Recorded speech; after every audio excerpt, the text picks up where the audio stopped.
你看我给你带什么好吃的啦？面包、蛋糕，还有酸甜鱼片，你选一个。选一个，是你最爱吃的蛋糕啦。怎么了？护士，能来看一下吗？啊，来了。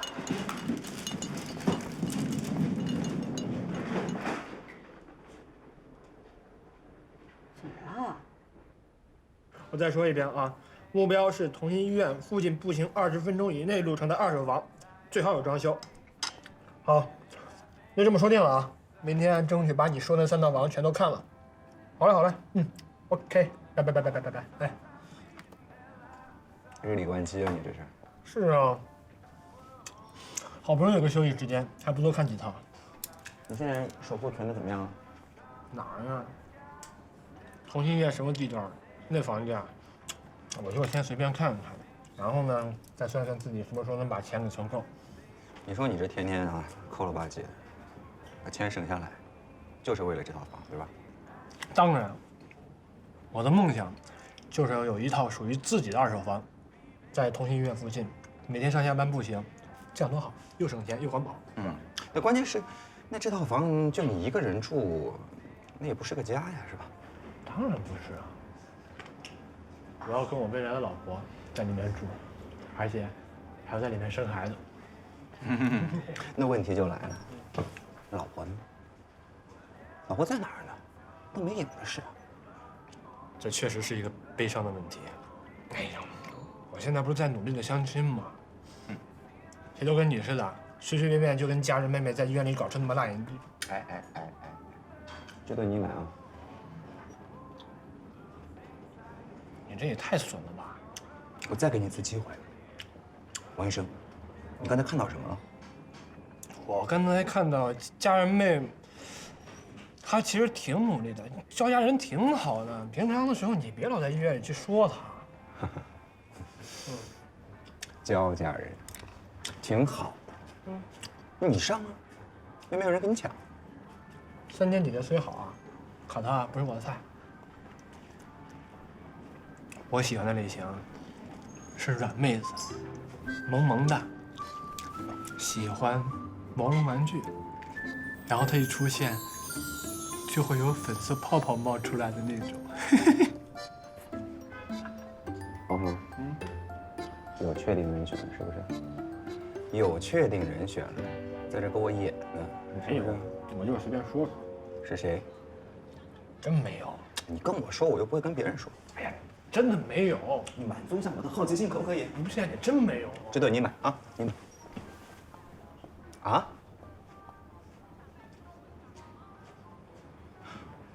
方曼。啊。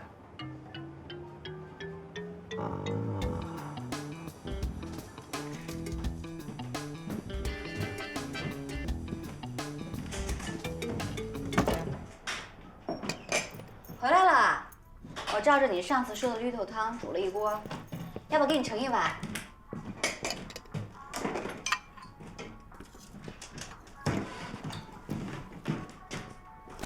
老板，你到底什么意思呀？我哪里得罪你了？你怎么突然对我爱答不理的？我这个人不爱绕弯子，有什么事你能直说吗？你不爱绕弯子，那你为什么在我面前装？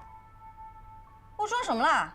你就是关系户，还跟我装傻装穷，我还真信了你了，像傻子一样被你哄，居然还给你猜谁是顾院长关系户，指不定那时候把我想成什么。来，我给你看啊，这是我在昆明实习的照片，这是我在医学院上学的照片和丽江我们镇的照片，这里的照片你都随便看。啊，就算我有关系有后台，我干嘛跟你装成这样？我图什么呀？我就为了耍你啊！可是你要是没有点特殊，顾院长为什么给你亲自开那么多绿刀？什么成绩都没有，邓大神就能当你代教，邓大神不愿意，徐老师还要你，简直就跟开挂一样。我真的不知道顾院长跟徐老师心里是怎么想的。我也不知道，原来他们私底下对我这么照顾。好，就算我被特殊照顾了，我也没有对我的工作有一丝毫的懈怠。可是你就算不相信我说的，你应该相信你亲眼看见的吧？咱俩相处这么多天，你真的觉得我像关系户吗？不想。你要是有那么厉害的背景，也没必要和我一个小护士演那么多戏。况且你还掰了3000个瓶子，跟所谓的关系户又不一样。对不起啊，我没有好好考虑，就都怪你身上。你生气啦？气，当然生气了。我煮了这么大锅绿豆汤，你居然都不赏脸。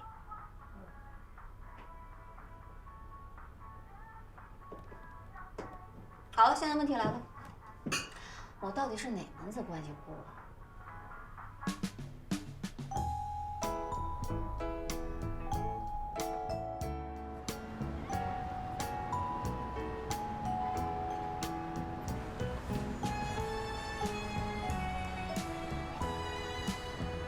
原唱技术不错呀。干嘛呢你们？等你呗，等我？干啥呀？有话想问你，啥事儿啊？你为什么跟我说他是关系户？你是怎么知道的？这不全同心都知道吗？我怎么不知道呀？就是啊，你看他像吗？具体情况我也不清楚。你记不记得上次他拓展训练没有去，后来古院长来急诊室问我怎么回事儿，还亲自帮你请了假，不然你以为这事儿就这么过去了？对哦，好像这件事情除了邓大神骂了我一顿以外，别的人就没有提过这茬了呢。就是，古院长帮你一个新人请假，这咱们同心史上第一遭啊！哎，你不会一点都没听说吧？不知道。哎，你不会真是古院长的私生女？你胡说什么呢？这能乱说的吗？我怎么有种不祥的预感？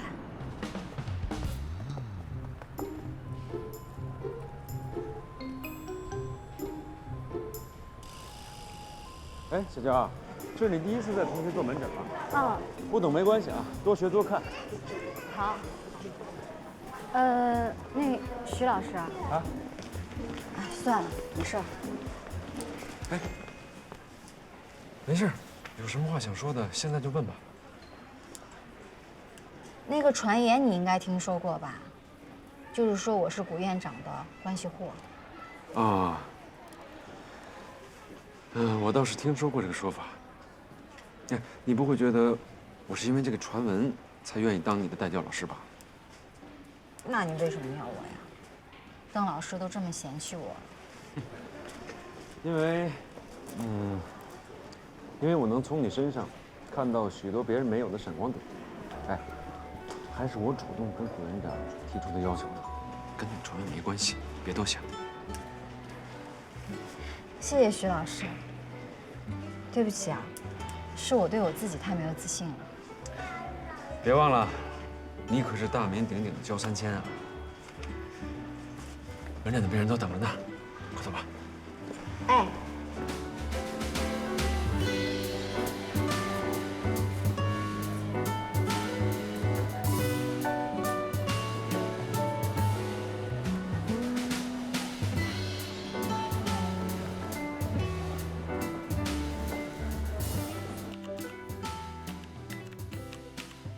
小娇啊，待会儿不用紧张啊。我在病房的时候就不太能搞得定。这个门诊跟查房啊不一样，你就当从头开始学啊。这个仔细一点，耐心一点，实在不行还有我呢。今天门诊是1个上午。行，那我们就开始。好。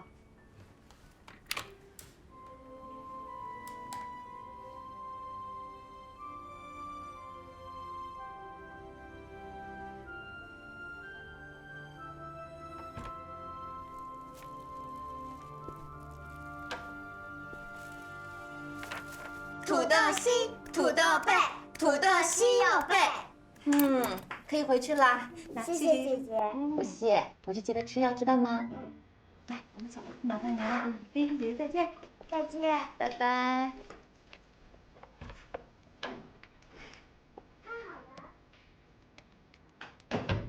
不错啊，现在都还得有一套。很幸福。那当然了，我是谁呀？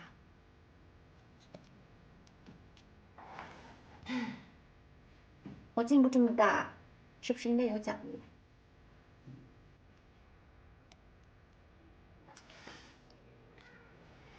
放心吧，昨天是跟你开玩笑呢，别太当真啊。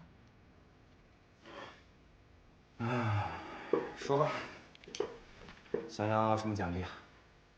我想出道手术。就知道，给你准备好了。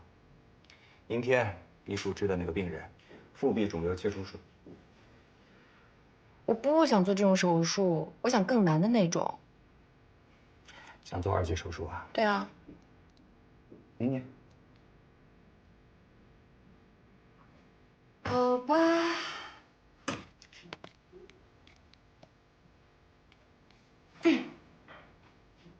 小朋友，我现在要听一下你的肚子，我就听一下好吗？可是你不让我听的话，你的病是不会好的。请你配合一下好吗？医生，你轻点行不得啦，别把孩子弄疼了。我还没有碰到他呢。没事，小静，我来。来，我来看看。小朋友，看看这是什么？想不想吃啊？病好了再吃啊！来，拿着。啊，来，呼吸。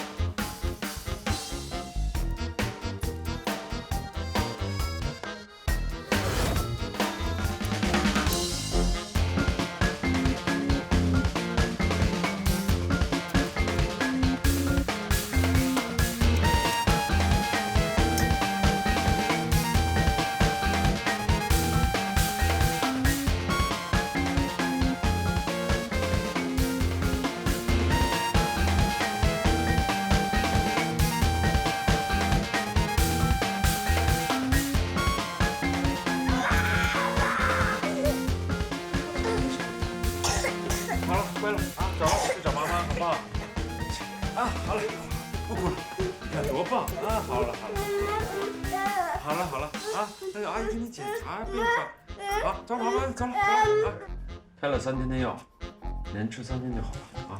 来，那边好了，再见。再见。再见。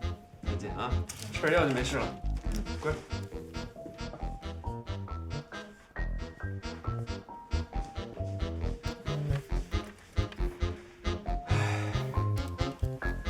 好了，门诊终于结束了。对不起啊，徐老师，到头来都是你一个人在看，我除了捣乱，什么忙也没有帮上。没关系，门诊啊就是这样。这些小孩子呢，这一个个精力啊，比我们大人都旺盛。如果我们不能找出自己的节奏去对付他们，那确实很辛苦。对不起。好了，小燕儿，不要再自责了啊！记住了，自责是最大的负能量。你待会儿先去吃饭吧，下午我们还有一个很重要的病人要接待。嗯。好啦，三天姐，你吃一口吧。你不开心也别不吃饭啊。来尝尝我们大厨师的糖醋秘制小小排，吃完保证心情好起来。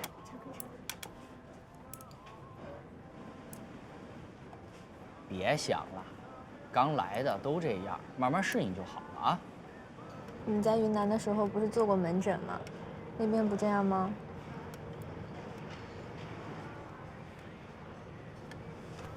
以前在昆明的时候，哪有现在这么忙啊？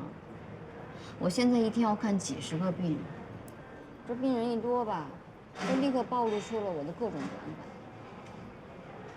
板。哎呀，现在的孩子真是家里面的大宝贝，来看看病，就跟逛公园似的，一来就是一大家子，有些还跟七嘴八舌的指挥，甚至有些家长来之前还要查百度。所以我跟家长沟通就是个非常重要的环节了。本来孩子生病了，情绪就不好。搁以前我还有时间慢慢的好，但现在呢，我必须要在最短的时间内去安抚孩子的情绪。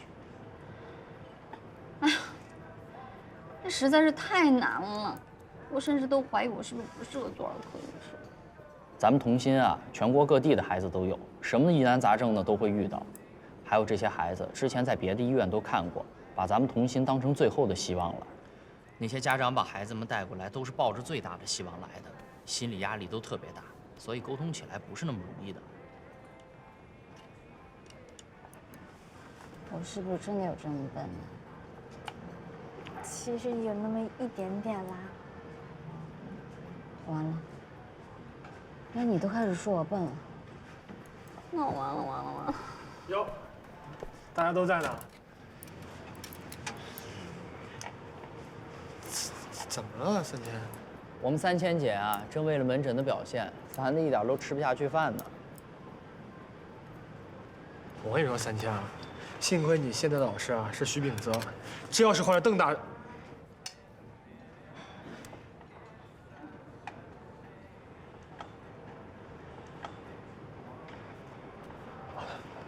对了，曼曼，我有礼物送你。这么多啊！还有 KT 猫，你怎么攒的？你太大方了吧，谢谢。没事，回头啊我再攒点，到时候一并给你啊。我还有个病人，那我就先走了啊。拜拜。拜拜。哎，这么多年啊，没想到啊，我还是第一次听说 PICU 的抠王大方。什么呀？人家是真大方，你看这么多呢，你知道这东西多难攒吗？我觉得你俩这关系不简单呢。吃饭。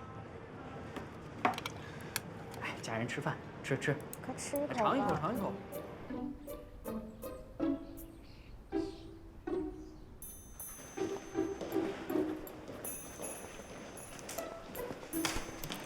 哎，小娇来的正好，跟我走。去哪儿啊，徐老师？我之前跟你说的那个病人来了。来，慢一点。慢点啊，小心。几楼5楼普外。徐老师，他到底什么病啊？这么严重？一会儿就知道了。患儿姓名于宁，男，10岁，疾病诊断是 Wilson 病。Wilson 什么病啊？ HLD 肝窦状合并性。我也不知道啊。一种常染色体隐性遗传的神经遗传病，人体内的 ATP7B 基因突变导致铜离子代谢出现了障碍，大量的铜离子积蓄在肝脏、脑、肾这些器官里，导致了脏器受损，比如肝炎、肝硬化、肝功能衰竭、帕金森综合症。行啊，你背的比我都溜。而且这种病还好发于5岁至35岁之间的青少年，男性大于女性。如果治疗方案不恰当的话，致残率和致死率也是蛮高的。这么严重？遇到疑难病例，你应该想的是如何征服它。我就是觉得孩子挺可怜的。哼，所以你一直提高不了啊。咱们回去说这个问题啊。不过这个孩子这么着急转到咱们院里，我估计是爆发性肝功能衰竭。现在这个时候，如果不做肝移植的话，那就危险了。现在患者有溶血性贫血、肝硬化、脾功能亢进。肝血脑病如何？已经有脑水肿的情况，在我院出现过2次，颅内压升高到3000帕的情况。如果患者的颅内压再次升高的话，不准备肝移植是不行的。送进来的时候应该对他们的父母进行过检查吧？肝源匹配吗？看来得尽快找到肝源才行。上生物人工肝。生物人工肝？用生物反应器和免疫隔离装置，暂时代替患者的肝功能，促进患者自体肝功能的恢复。这样一来呢，也可以为那些等待肝移植的病人争取上时间。可这个技术现在还在临床阶段，如果贸然使用的话，很有可能排异，甚至是致癌。我知道，但是如果我们现在不上生物人工肝的话，患者颅内压再次升高的时候，我们还是找不到肝源，到时候怎么办？现在如果上了生物人工肝，或许还能拖延他颅内压再次升高的时间。你又想拿患者做实验？这怎么叫做实验？行了行了，这时候了就别扯些没用的了。大家听听我的意见吧。现阶段最重要的，我们还是要寻找匹配的肝源。当然，这段时间里面，我们对患者进行常规治疗。如果在找到肝源之前，颅内压再次升高，就上生物人工肝，有异议吗？都没意见是吧？好，那就这么定了。好，那我接下来讲一下具体病情。生物人工肝，以前只是听说过。这都是顶级的大手术，咱们还是别想了。要是能够参加这台手术就好了，一定能够学到很多。我赌你进不去哦。咱们走着瞧。OK。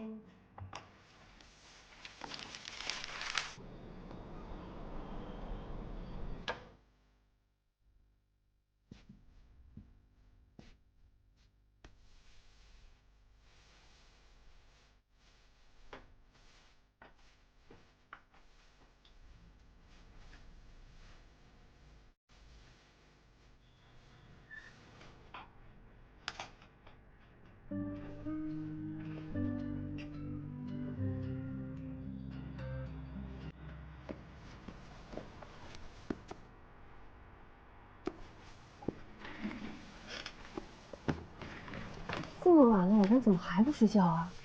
啊，睡不了，马上有大手术了。什么大手术？肝移植。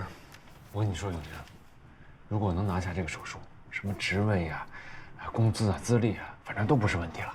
你这种话说那么多年了，天天见你做手术，没见你把钱涨上呢。不能光想着钱啊！哎，对了，这个给你。什么？面膜。微敷，你买的啊？不是，这是我们那护士长啊，他说这个好用，送我2盒，说回来给你试试。帮我谢谢人家。嗯。哎，对了，孩子那个新希特乳铁蛋白快没了，想着帮我带回来啊。嗯。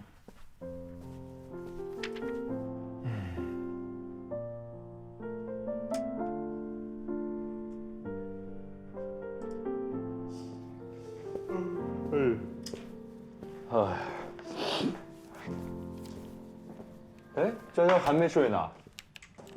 啊？嗯。哎呦，我跟你讲，今晚急诊都快炸了，全是人啊。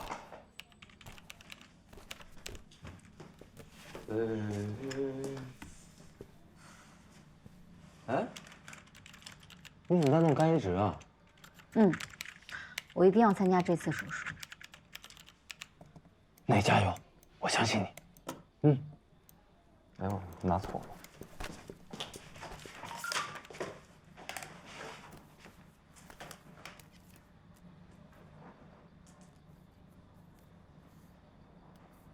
师兄。啊？什么事啊？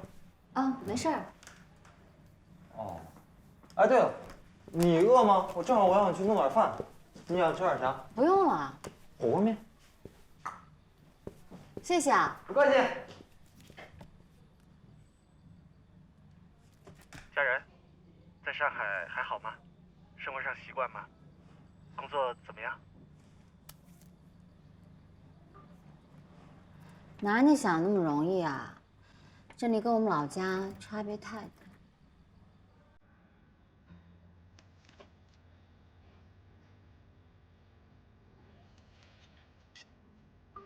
我很好啊，我来的第一天还救了一个从5楼摔下来的孩子呢，孩子救活了，厉害吧？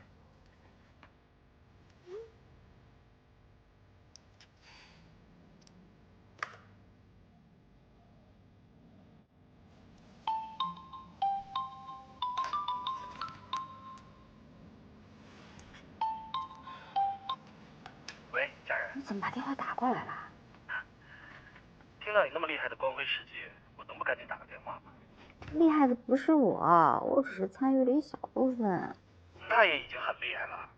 你在咱们医院轮转的时候，我就觉得你特别有愧是能被童心选中的人才。哎，对了，那边的老师和前辈们是不是都很照顾你啊？都对我挺好的，就像在昆明一样。那我就放心了。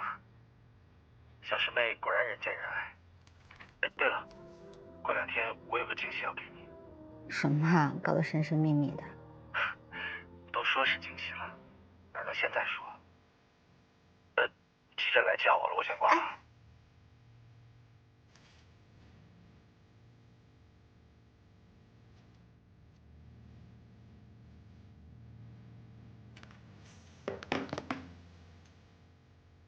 师兄说给我惊喜，该不是要对我表白吧？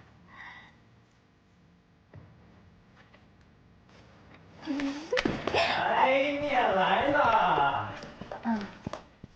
哎，来，师妹，先不玩这个啊。哎，刚刚男朋友啊？啊？不是。哦，不是就好。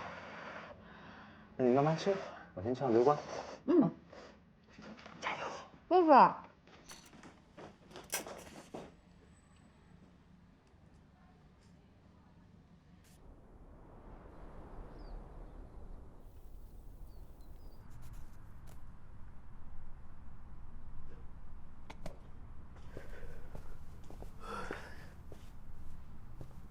老公啊，你这一晚上没睡觉啊？我没事。你这都快40的人了，天天不是看书就是做手术，你也不睡觉，你身体受得了吗？以为自己大小伙子呢，快去睡会儿。哎呀，睡什么睡啊？不行，时间来不及了，我得走了。还早呢。哎呀，不走了，再去晚了呀，又没车位了，我又得停到小区旁边。你说你们童心有什么好的啊？你工作10几年了，连个车位都不给你。快了，再有2个月我就满15年了，到时候就有自己的停车位了。走了。啊？哎，你等会儿，我给你拿个面包。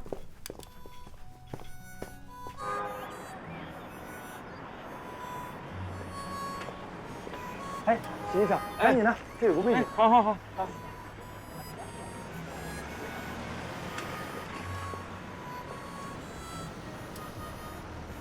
来，倒。来，再来一点。哎，好，哦。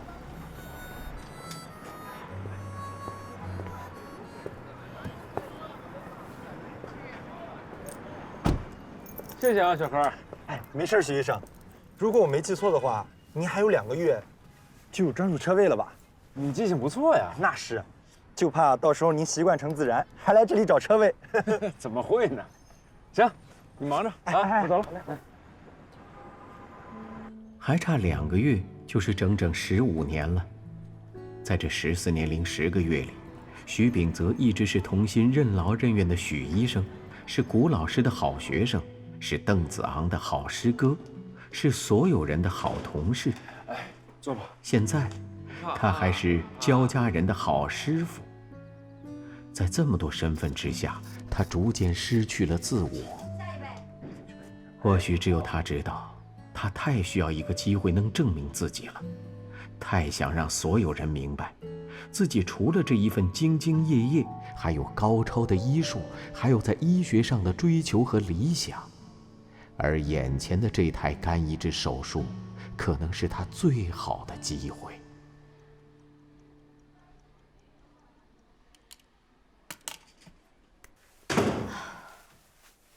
徐老师，上午门诊已经结束了，去吃饭吧。好，你先去吧，我待会儿就过去。那我去了。先去吧。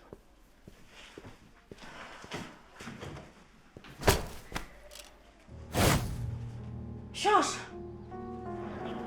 哎，你说你又坑我双鞋，你什么能把鞋先给我什么都坑你双鞋了啊？这刚哎，别跑这么快，你刚吃完饭，小心肚子不舒服。哎，我这还没吃呢。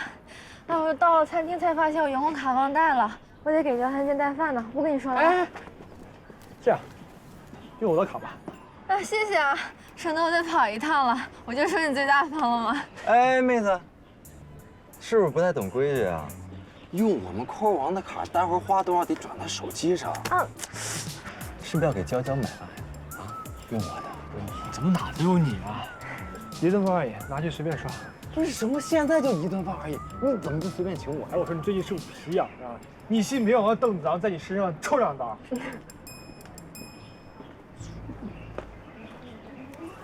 哎，你别走呀，我请你吃饭呀！不用了。我要请他吃饭的，是他自己不吃的啊。你们还真有意思。走吧。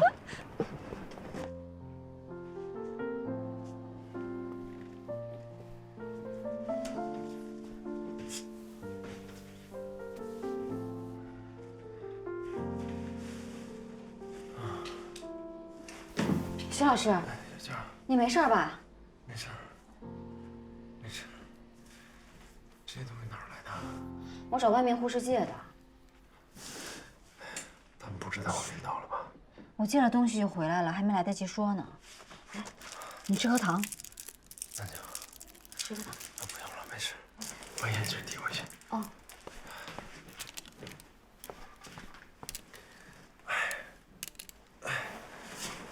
要不下午跟主任请个假，让他把下午的手术重新安排下人手。千万别，我休息会儿就好，别耽误工作。可是，哎，小佳，你听我的吧，要是让人知道我连手头的工作都坚持不了，我还怎么争取别的工作？我的意思是，现在科里人手本来就不够，如果我再请假的话，我会给别人添负担啊！不用。可是你已经过度疲劳了。再这样下去的话，真的会累坏的啊！我是医生，我心里有数啊。小佳，你答应我一件事，我晕倒这个事儿千万不能让任何人知道。好，我不说。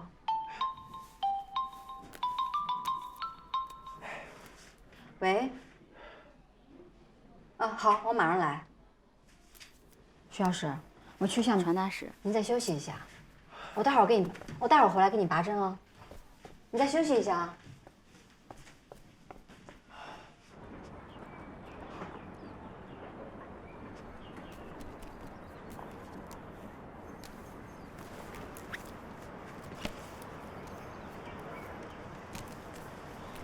师兄，快递收到了，我现在准备把它打开喽。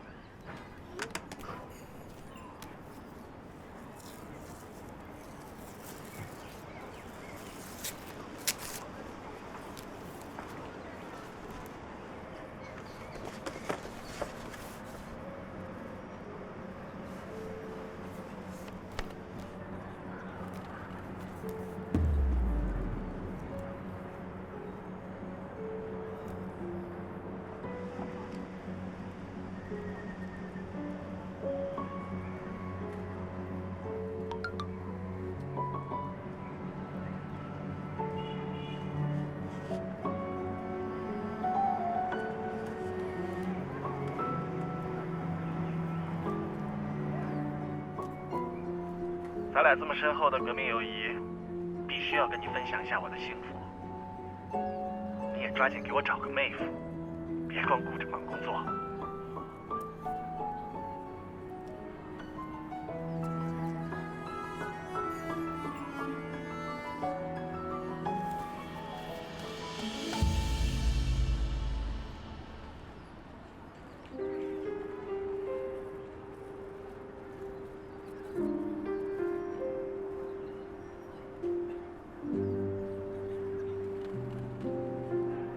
我知道，你一定会觉得我无情无义，但是，我这么对你是有我的理由的，请你理解我，好吗？我知道，一时之间你肯定接受不了，但是就算我把你留在身边，迟早有一天我们还是会分开的，就像现在的我一样，要学会放手。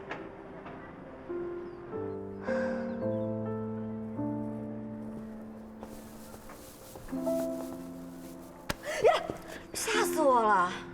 干嘛呀？我还想问你干嘛呢，嘀嘀咕咕的。我扔垃圾呀，还能干嘛？这不是你那宝贝仙人掌吗？你干嘛扔了呀？谁宝贝它了？怎么了？出什么事儿了？这片仙人掌对我来说已经失去了意义。啊，因为你那梁师兄吧？你不会跟人家表白被拒绝了吧？真要这样，那倒好了呢。我现在连个表白的机会都没有了。不是吧？他要是真结婚的话，怎么能一点征兆都没有？会不会是你自己一厢情愿了？不可能。师兄他对我很特别的。特别？怎么特别了？钱农转的时候，他也对我很好，在食堂还请我吃了好几顿饭呢。办公室的桶装水都是他来换，还有啊，下班回宿舍还经常让我搭他的车呢。那他有这样对过别人吗？有啊，师兄是个特别好的人。问题就在这儿，这种人呀，有一个统称叫中央空调。你以为他只暖你一个，其实啊，他春风入暖送万家。当然，我没有诋毁你师哥的意思啊。你说的对，看来是我自作多情。他要是真喜欢我的话，就不会送我这样一盆特别的花了。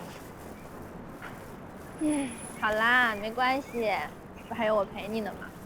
你看，这个长得像不像你？虽然没有光芒，但是也很灿烂呀。他长得这么难看，一点都不像我。那你要不要的话，我拿回去防辐射了啊。哎，还给我，我也要防辐射。徐医生，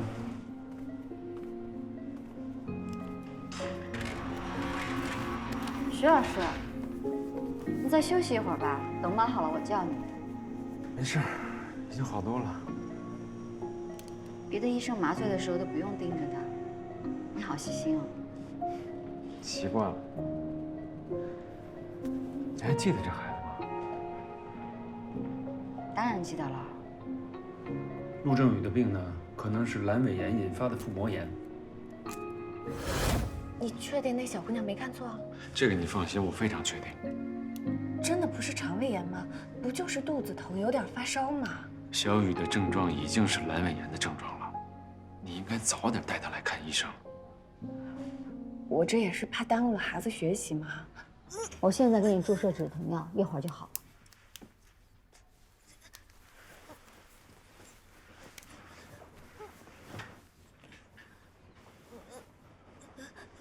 坚持一下啊，一会儿就好了。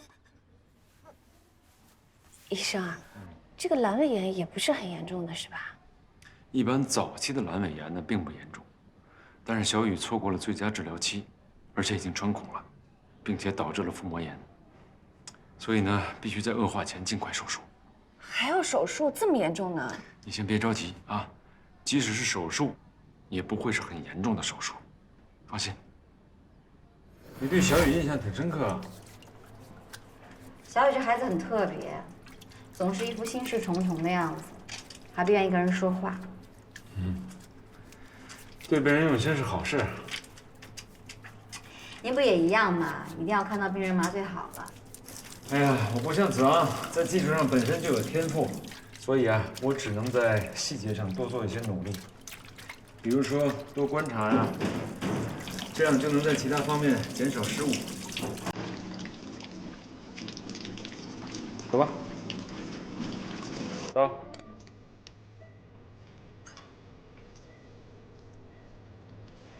信。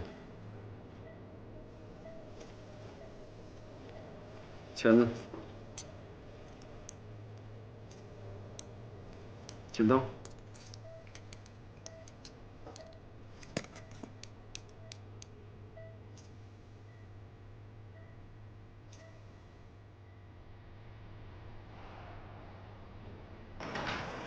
徐老师，刚刚最后的时候我是没有跟上你。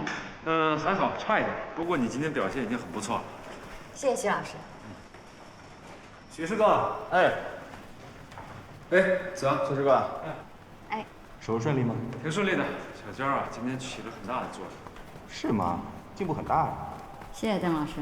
哎，你那儿怎么样？啊，我小手术，今天他主刀。哟，骨架都主刀了，可以啊。是邓老师教的好。厉害厉害啊！哎，师哥，那我后面还有手术。哎，你快去忙吧。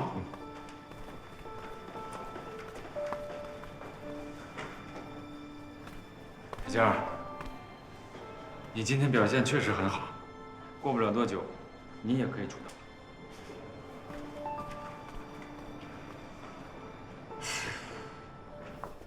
还想着刚才那台手术呢？当然了，能做出连邓大神都认可的手术，当然高兴了。再说了，我还可以告诉一下那个焦家人，什么才是同心抚爱的水平。你呀，你真是变了，变得更优秀了，变得更幼稚了。你也不看看你什么基础，他什么基础啊？他从外地刚来，水土还没服呢。你根红苗正的，论学历、论资历都碾压人家，能不能把目标放得高一点？对呀，我干嘛拿自己跟他比呀？不过邓大神，有件事儿不知道你介不介意？你说。从今以后，我就拿你当我的超越目标了。别怪我野心大，只要你掉以轻心，我随时随地碾压你。那得看你有没有这个本事。那必须有呀。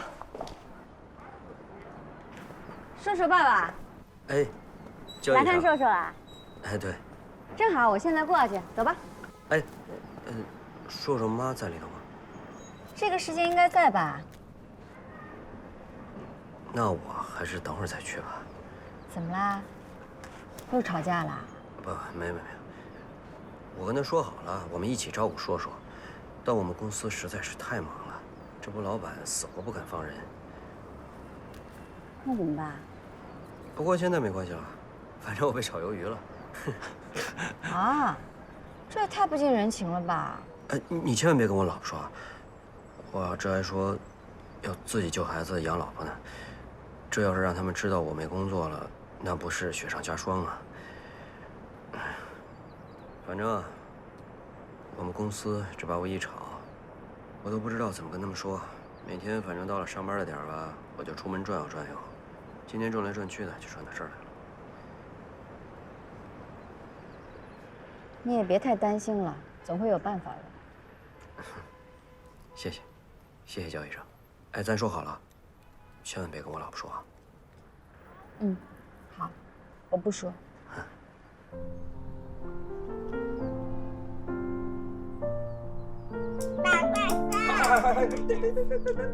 我打到你了！太烦啦！哎呀，好了，别玩了，吃完饭再玩啊。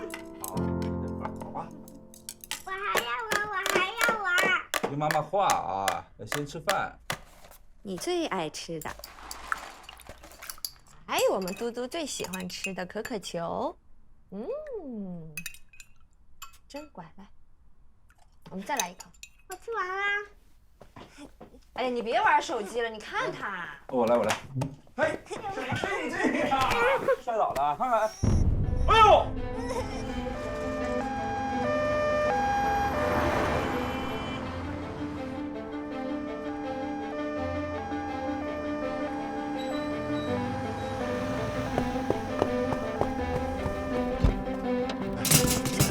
慢点，给我。喂，我来办公室。哎，谷家人还在吧？让他过来急诊手术。他已经走了。啊？已经走了？那现在科里边还有谁啊？有谁就让谁过来。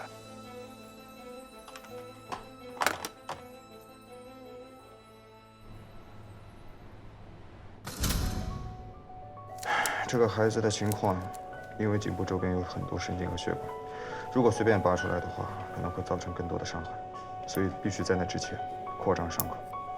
而且因为筷子刺入了脖子，损伤了颈总动脉，所以送进手术室前，在导管室通过造影介入放置了气囊，阻断了一侧总颈动脉的血流，依靠着另一侧的血流供给脑部血液。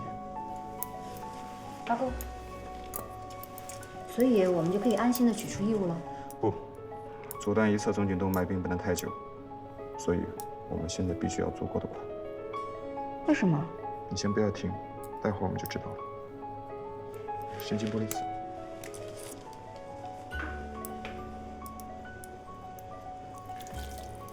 好，现在开始就是最麻烦的事情。你要把筷子拔出来，即使我们扩张了切口，依然在拔出的过程中可能会伤到血管和神经。所以要像拔针灸那样把筷子拔出来。总之要很慢，很谨慎。但是也不能太慢吧，让颈总动脉阻断时间太久的话，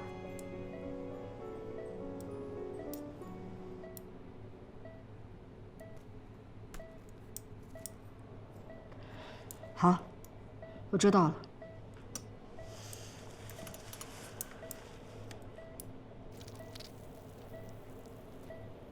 哎，快了啊，慢点。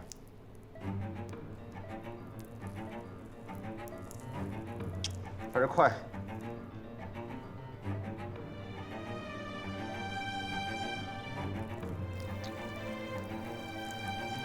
哎，停！刘英，你上。帮我拉钩啊！我来拔。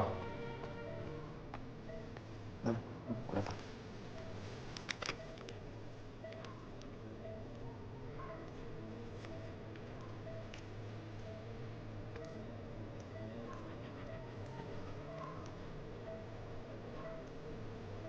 你愣着干什么呀？器械。哦。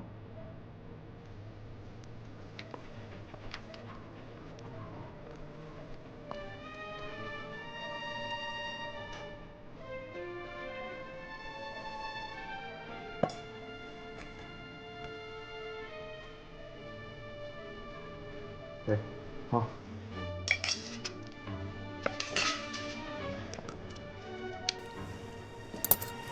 Careful。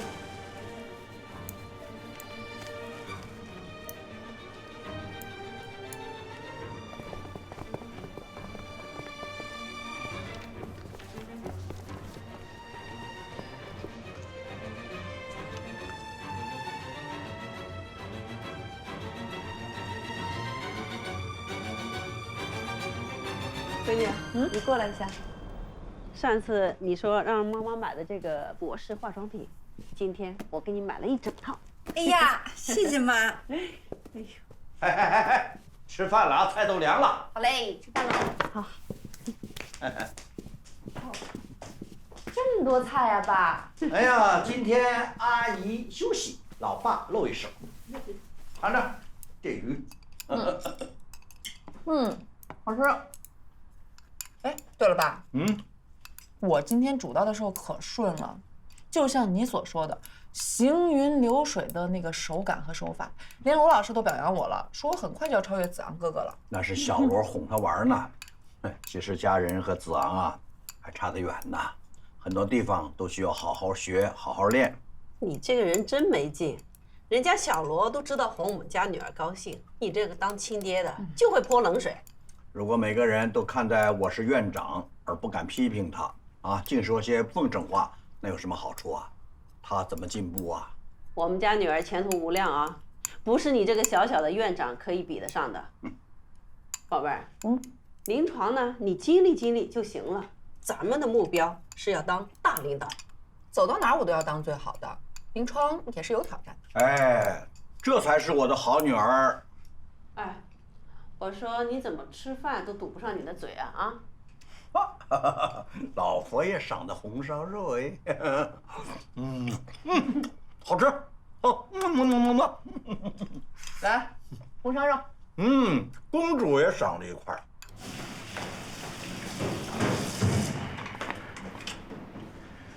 手速现在练得不错啊。你就别再挖苦我了。好好练练基本功，现在是要细你没戏，要慢慢不下来，要快又快不上去。你说你，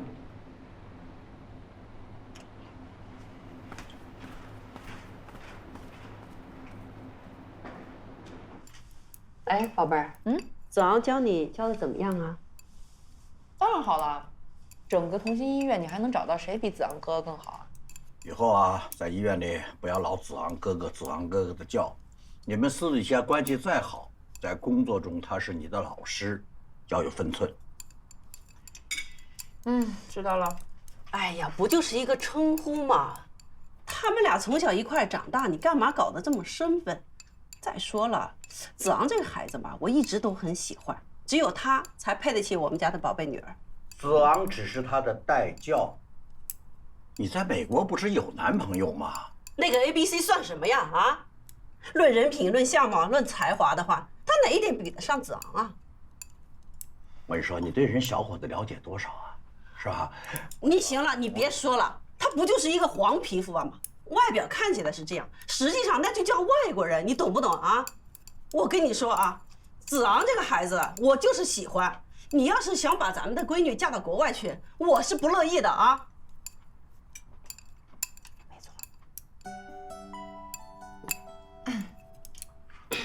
一会吃。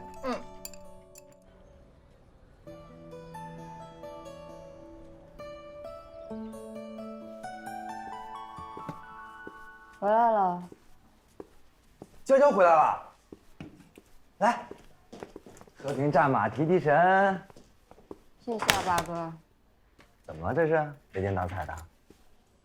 我已经被打击得千疮百孔了。是不是因为老豆啊？哎呀，你好好想想呀，这能搭档邓大神完成1亿台手术啊，搁外边那不是一般人能做到的。你要对自己的水平有自信啊。只是个遗嘱而已，给主刀提血的吴佩。对不起啊，我不是在说你，我在说我自己。哎呀，我懂，人人都觉得我们遗嘱无法跟主刀相提并论，但是你想想，能把遗嘱做好也不容易啊。就算是邓子昂那种级别大神，做起手术来不也是离不开我们遗嘱吗？对吧？我知道，红花还需绿叶衬。可是，我说焦家人同志，你得振作起来，知道吗？你得给老许争口气啊！啊？你是老许的学生吧？学生就直接代表着带教老师的实力。本来老邓就有赶上老许的趋势，你这个学生要是再掉链子的话，那丢的可是老许的脸呀！就算你不为老许考虑，我明白了。啊？你说的对，谢了。来。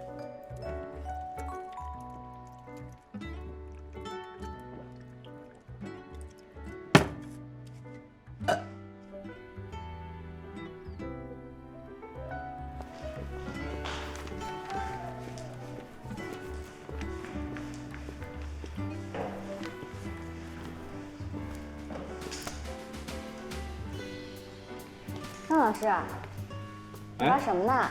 哎，你会玩这个游戏吗？要不然你陪他们玩一会儿。哎呀！我说你来的真不是时候。怎么了？我不是故意的。你自己惹出来的啊，你自己解决吧。那你看我这里我这里有糖，对补偿，给你来2颗糖好不好？赔我一条命。赔一条命。好了，没那么严重啊，不赔命啊。还记得哥哥跟你们说过什么吗？男人应该对女人有风度。那我们现在应该怎么做呢？对不起。没关系。可以了，我们不玩游戏了啊，下一次再玩。排好队。队长在哪里？好，起步，走。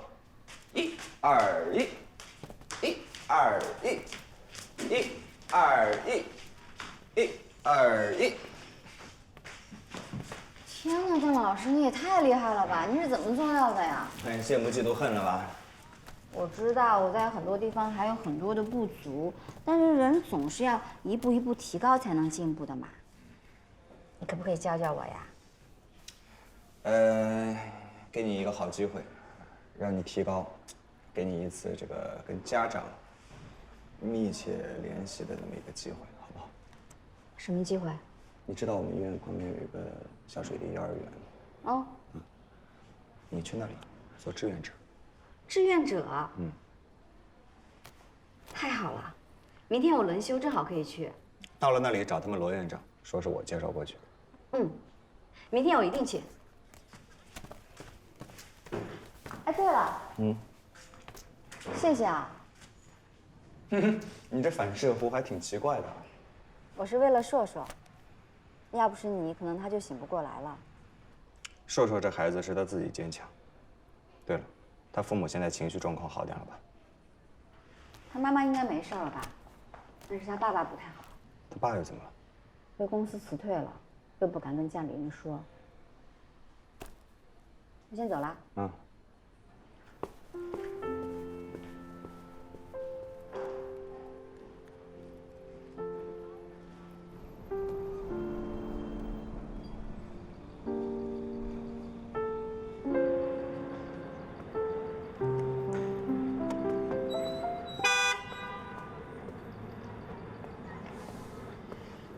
子昂，这我跟你说过多少次了，在医院里别这么叫我。但是这是医院外面了呀。以后扩大范围啊，医院周边2公里都不许这么喊。行，我以后会注意的。我绝对不会让别人知道咱们俩是从小亲密无间的关系。说什么呢？越说越离谱了，搞得跟有什么事儿似的。行了，赶紧回去休息吧。哎，我明天轮休，可以放飞自我了。哦，你明天轮休啊？没有安排。没有啊，你有安排吗？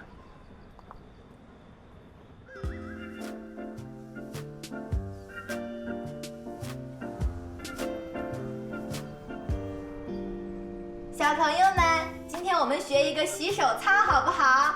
伸出你们的小手手，挽起小袖口，打开水龙头，伸出小手手，洗手心，洗手背，搓搓手指头，冲一下，呀，肥皂泡泡不见了！你就这么演，小朋友特别喜欢。你确定我要这么说吗？确定，我们幼儿园老师就是这么教的。哦，真是教育不慎。那我先走了啊。加油啊！你就是我心中最美丽、最漂亮的志愿小姐姐，做到了！加油，努力！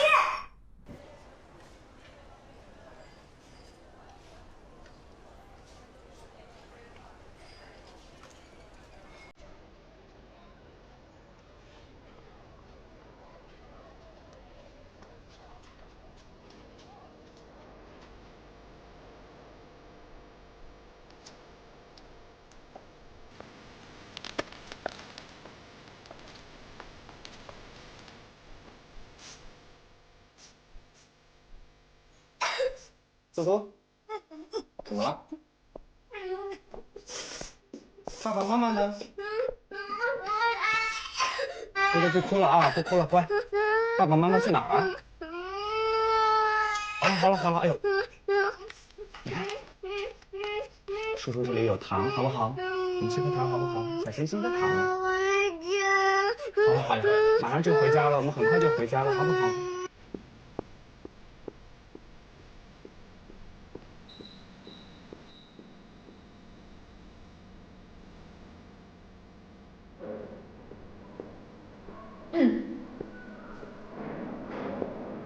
公主，你怎么来啦？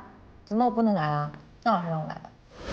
幼儿园当志愿者算什么艰巨的任务呀？培养你高尚的情操，增强你的业务能力，多有意义啊！没兴趣。啊，你不去也行。出卖个绝密消息给你啊！明天，仙人掌会去幼儿园，特训。哎，大妈，请问罗园长的办公室在哪儿啊？谁是大妈？大姐，我们来是找罗园长的，他在吗？他找谁啊？我也来找罗院长。那你们两个跟我来吧。哎，好。这么凶的。拿这个好不好？扶持也拿着。邓医生。邓医生你好。你们去哪儿了？我们买牛奶去了。牛奶去。你们知不知道这个孩子一直在哭？哎呀，是不是想妈妈了？那你们觉得你们2个大人都跑掉了，那谁来照顾这个孩子呢？以后可是不能把你一个人留在这儿。哦，你不哭了。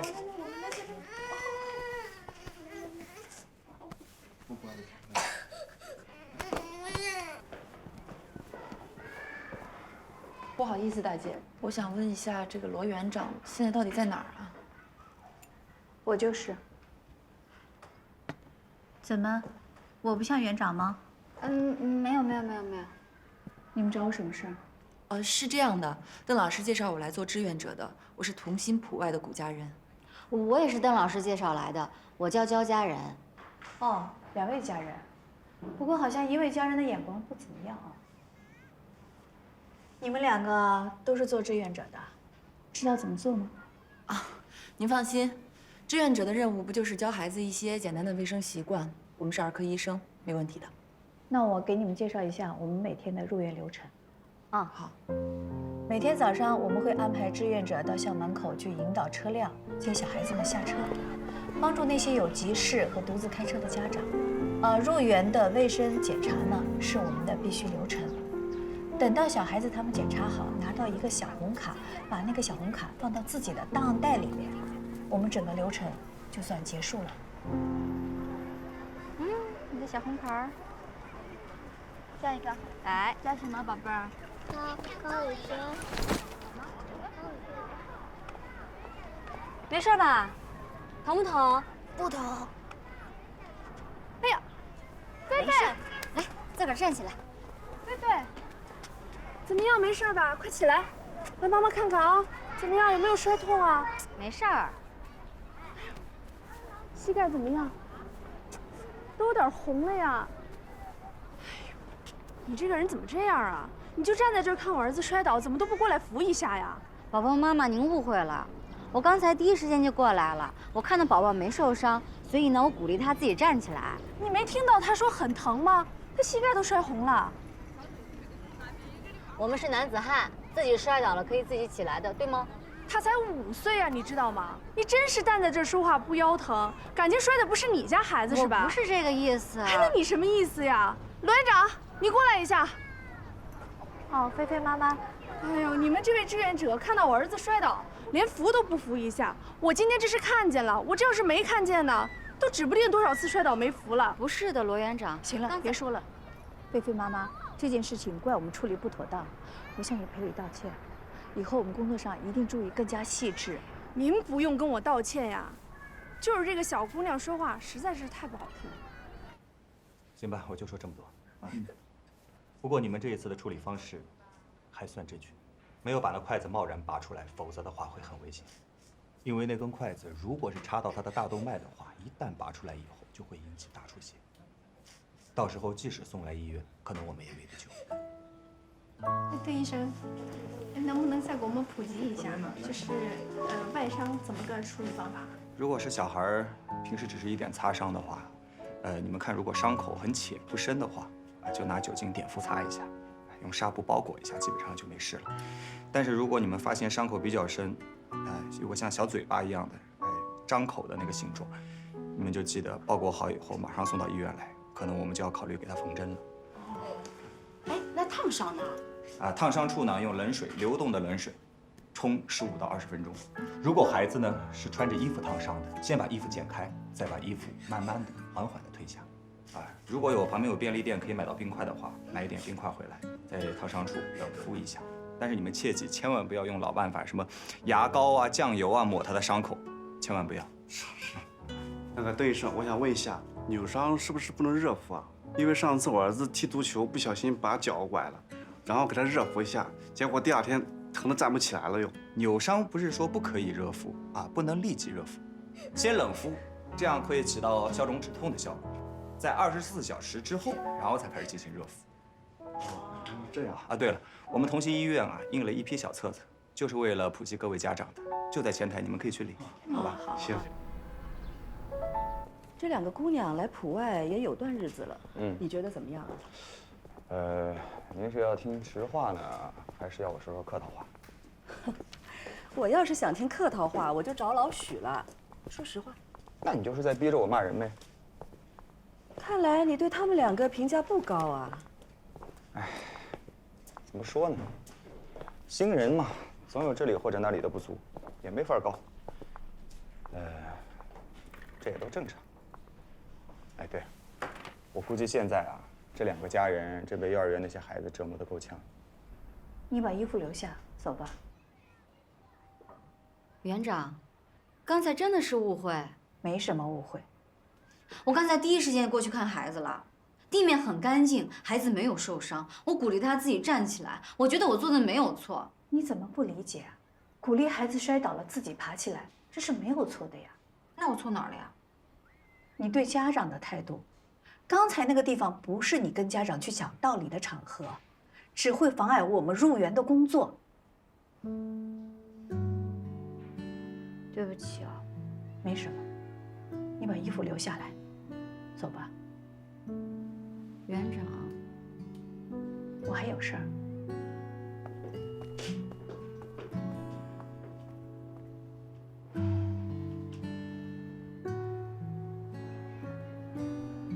为什么邓子昂一定要让自己到这家幼儿园来当志愿者？焦家人不知道，他只知道自己又一次被谷家人打败了。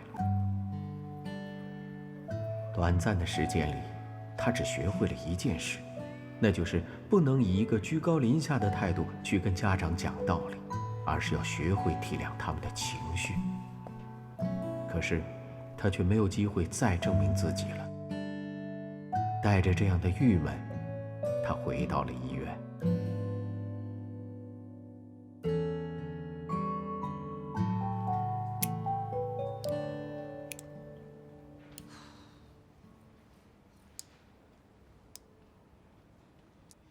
你玩自己的手指已经玩了3分钟了，都没看过我一眼。你就这么讨厌我呀？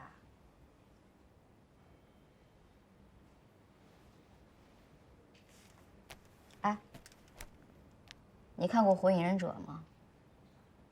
有没有人跟你说过你特别像里面的佐助？发型像，脸型像，也是这样不爱说话。可是亲爱的佐助哥，你要不跟我说话，我怎么知道你恢复的怎么样呢？你做完手术都这么多天了，你到底哪儿不舒服？你得告诉我呀。你不跟我说话，我就没有办法判断你的恢复期。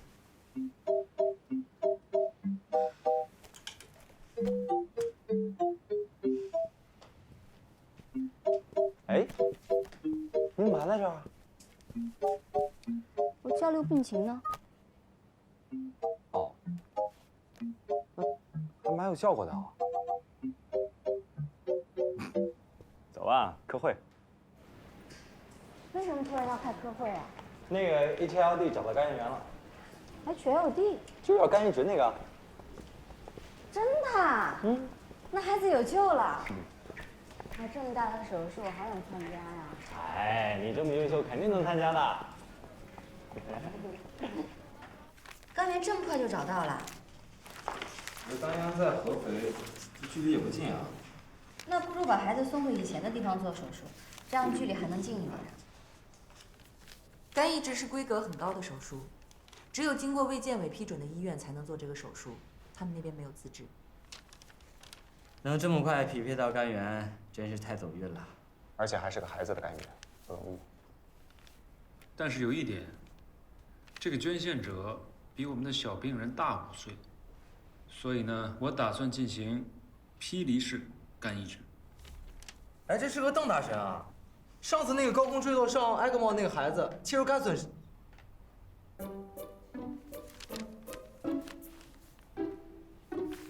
主治医生不是您吗，徐医生？是。这次的主治医生是我们徐主任，所以一切还是听徐主任安排。肝移植是个大手术，我也没资格说了算。这台肝移植手术的阵容，还是要院长和孙主任来决定。大家把这个捐献资料仔细研究透了。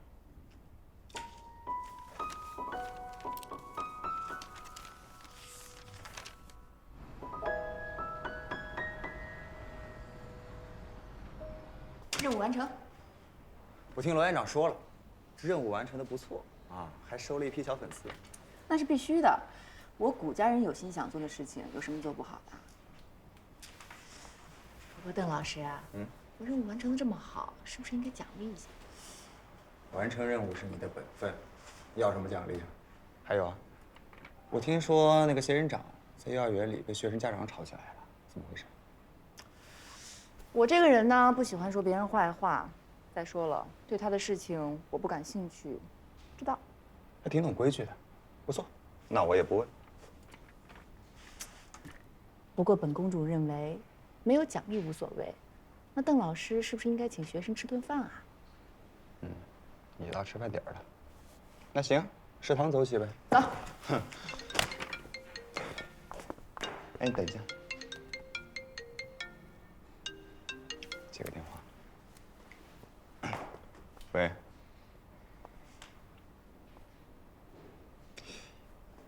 现在吗？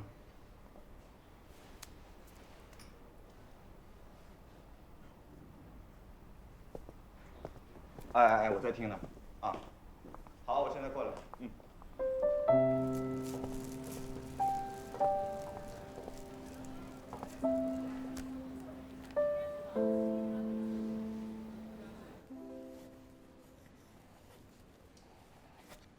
朱哥，干什么呢？怎么没吃饭呀？啊？不饿呀？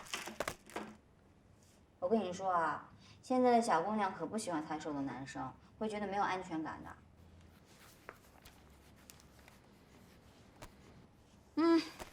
我来帮你看看今天菜色怎么样啊？不错嘛，这么大的虾，好香啊！芊芊姐，哎，你怎么来了？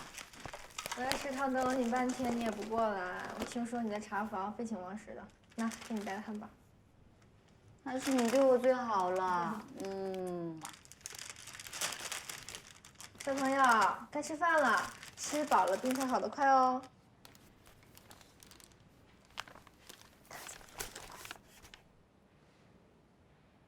柱哥，如果你要觉得这个饭菜不合胃口的话，想不想尝尝汉堡啊？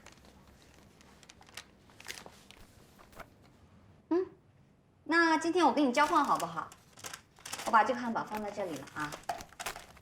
正好呢，我有点事儿要出去，我一会儿再回来吃啊。我走了啊。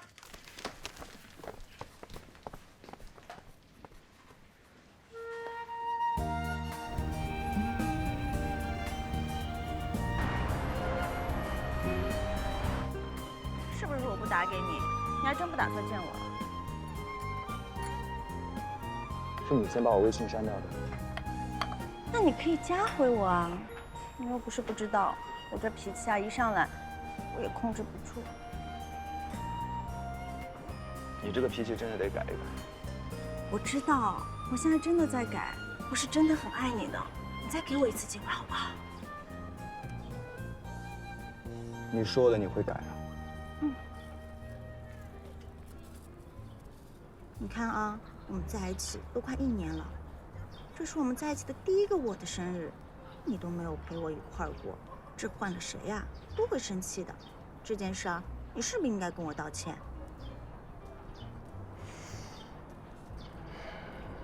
对不起。那你是不是可以答应我，以后我们在一起的每一个纪念日、我的生日、一些节假日，你都可以陪在我身边？不可以。我们的时间由不得自己来支配，随时叫我们就要顶上。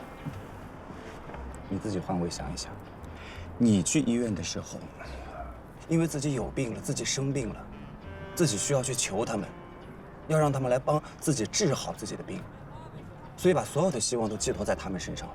如果这个时候医生因为要谈恋爱，因为或者别的私事，不能帮你好好去看病，或者根本人都不在，那你怎么想？是不是觉得很绝望、很无助？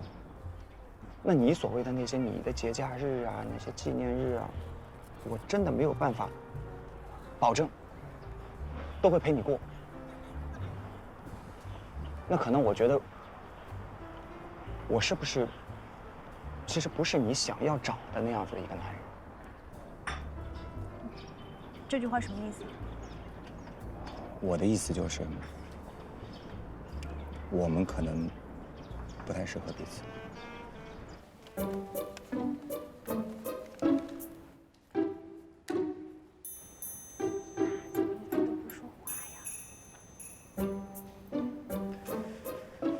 他就是不爱说话。从我认识他的那天起，就没有听他说过一句话，跟他妈妈都不讲，跟他妈都不说，那是不是性格有问题啊？可能吧。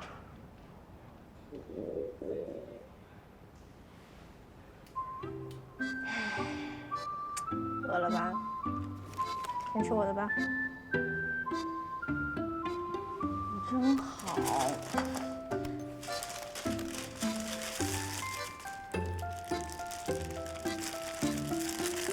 但是我要吃你的，你怎么办？我那儿还有很多吃的呢。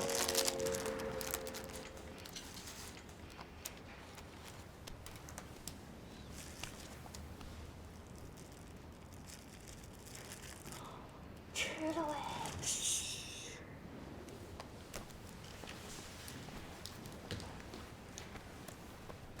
等他吃完了再进去。为什么？小朋友也是要面子，要是尊严的好吧？有道理。偷点儿了，赶紧走吧。你要是不够吃，找我啊。我的话你回去想一下，你不用着急现在回答我，好吗？我们都给彼此一段时间冷静一下，想一想，对方到底适不适合我们。OK。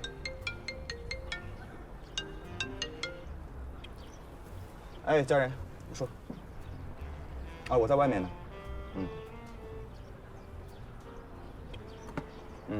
嗨，跟我开什么玩笑？现在不是开玩笑的时候，有事说事。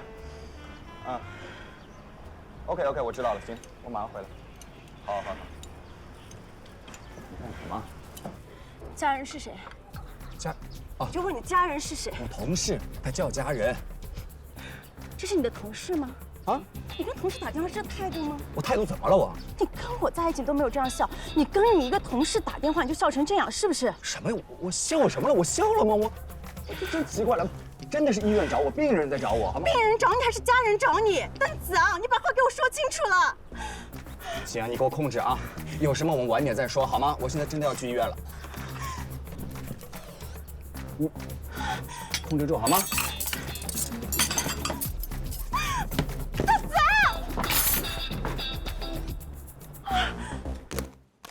我吃了啊，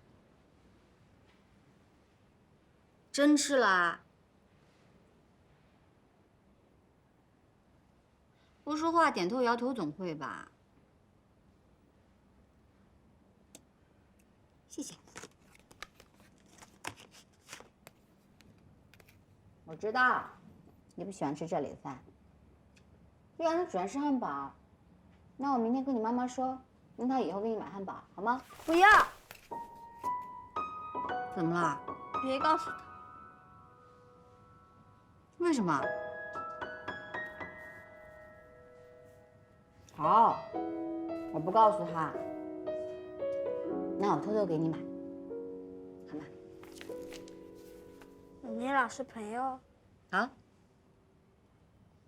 哦，你说刚才那个小姐姐啊？对啊，我们俩住在一起，关系很好。她叫方曼。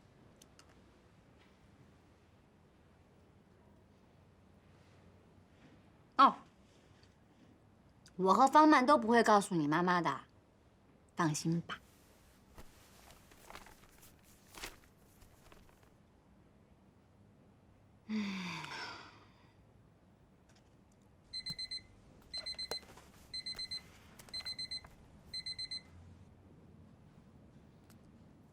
我得走了，我还有工作呢。